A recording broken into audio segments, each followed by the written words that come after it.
want you to imagine that someone calls you from Hollywood, head of Sony Pictures calls you. And we've been studying different lives of people in Ramat Beit Shemesh, and we decided to make a movie about your life. Can we FedEx you the contract? Like, before you do, can you just tell me what the movie's about? I never thought my life was that interesting. What he does is he goes into the story of your childhood and a couple of difficult moments that took place then where you're kind of wondering, how do you know about that?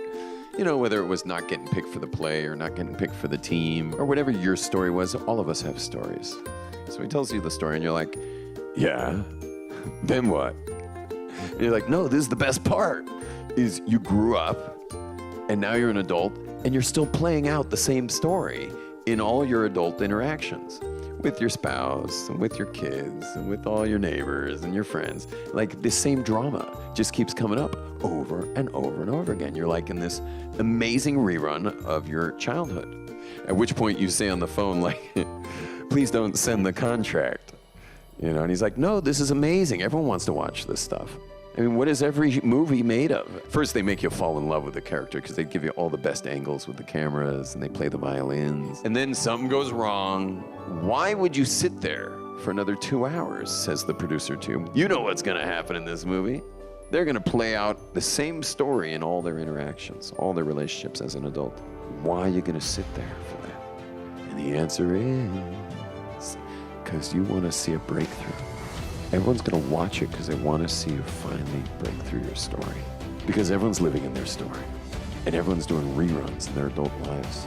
And in that story, there is no possibility. All your interactions get very, very predictable. You know where you're going with this. They know where you're going with this. Everybody knows where this is going when you're in your story. I want to broaden our definition of responsibility. When we were raised, responsibility was cleaning up your room, brushing your teeth, eating all the carrots and peas on your plate. It broadened. There became more responsibility as we got older. And then, of course, as adults, we're expected to take responsibility fiscally, financially, for ourselves, for our families. What I'd like to do is broaden it further.